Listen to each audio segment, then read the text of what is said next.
guys, Pat here. Now there has been a challenge going around on YouTube and I'm kind of liking it. It is 5 minutes till SHTF, zombie apocalypse, or 5 minutes to war, whatever. And the guys actually go through and they pick out their 5 top weapons that they'd want to take with them. Well, the thing is, where will you be when that happens? Right now I'm at my little flip house over here in town. My home is, I guess, about 7 minutes that way. It's across a state highway. And there are times that you can't get across the highway, whether it be a funeral procession or a parade. Parade happens quite often. When there's a parade, I have to go to the south end of town and go all the way around. So could I even get home in 5 minutes? So let's see what I can scrape together on my person and out of my truck, because that's going to be the real thing. Fortunately, I go shooting probably 2 to 3 times a week. So I've got just a little bit. But if I have guns, do I have ammo for those guns? I know the first one is my carry revolver. So, boom, I have one. That is my Taurus 605. And that is on me at all times. So, I actually have one weapon. We're not going to count the paint roller. Let's go to the truck. Let's see what we can scratch together. All right, so just to show you, it's legit 5 minutes. I didn't even wash the paint off my hands. But yeah, it got warm. So let's toss my hoodie. That'd be a good thing to have. So typical loadout for me. Fortunately, I was going to shoot some cool stuff today. Painting took too long, but I've got my suppressed 44. So that's kind of cool. What else do I have?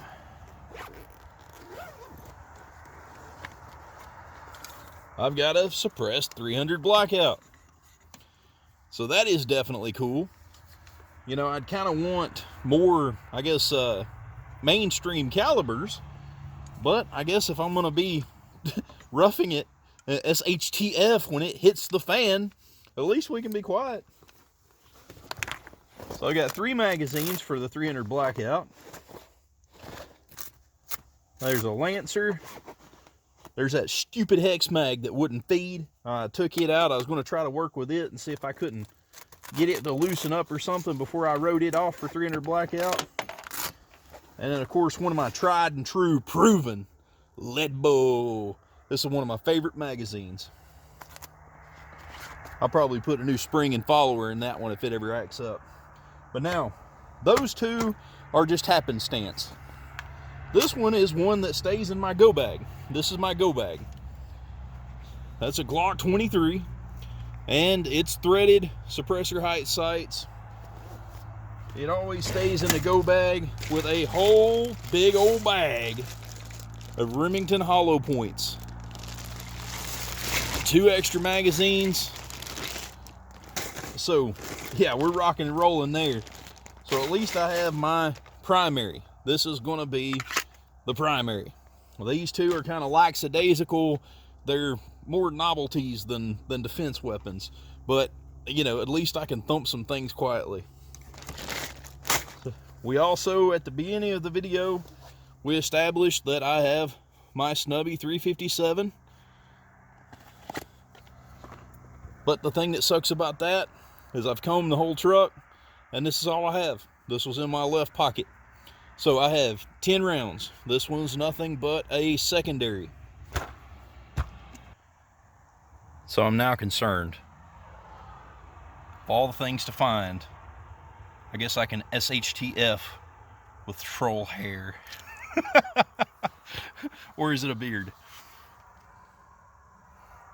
Either way, we're not going into this SHTF situation without a smile on our faces. Now, as for the 44 Magnum, very, very limited on my ammo. Seriously, this is all I had. I had some Black Butterfly Dirty Harry. That's 1,200 feet per second, 240 grain. So, less than 20 rounds of this. And painting took too long. I was actually going to film a video of this. This is more of my suppressor stuff. So I've got, look for it in a future video. This is 8.3, 8.5, and 8.7 grains. This right here, I'm going to try to see when I break the sound barrier, and that's why those are loaded progressively. So then I'll have over here 5 of the just super duper, those are hot. They're even hotter than what I tried to make the last time. So, like I said, sun's setting on me. I'm not going to get to make that video. So I would literally have less than 40 rounds of 44 Magnum. So that places me, I guess, use it sparingly, or you're out of ammo and you're done, because you're probably not going to find any 44 Magnum in a SHTF zombie apocalypse situation. So back to the 300 Blackout. Got some Hornady subsonics and a bunch of FMJs. Poured them all over the place. I guess that shows that this is real. So I got a whole bunch of 300 Blackout. But as for cleaning supplies, that is a necessity. I was very disappointed in my cleaning supplies. Seriously, all I have in my range bag as far as cleaning supplies is a 223 bore snake, which is not going to work, and it's not going to work, and it's not going to work, and it's not going to work. But at least I have some cleaner and some oil. Got some electronic hearing protection, some eyes. You know, I like to leave eyes and not have them on the range. So that is basically, well, outside of this, that would be, if SHTF, that would be the next only thing that I have, is that cold steel heavy machete. It's only been used a few times. I normally use it to clear out like a shooting lane or something like that. So I would have, what would you consider viable weapons? I'd have one that is simply a backup, one actual viable weapon, because there is plenty of defensive ammo and magazines for this, and I guess just a random, I can't shoot it out of anything, more black butterfly. This is our 62 grain Varmin T-Rex. If I had a 223 or a 5.56 with me, I could shoot these, but I don't know if it'll focus. Let me see if I can get that to focus. Yeah, that's not going to focus. But anyway, this right here is a really, really small, light-skinned game round, but it wouldn't do me any good. Okay, so 5 minutes till SHTF. I don't know how I would really fare. You know, I've got a backup weapon, only 10 rounds, so this would just stay in the pocket until you absolutely had to use it. I have a 40 caliber pistol and 2 rifles that are kind of novelty calibers.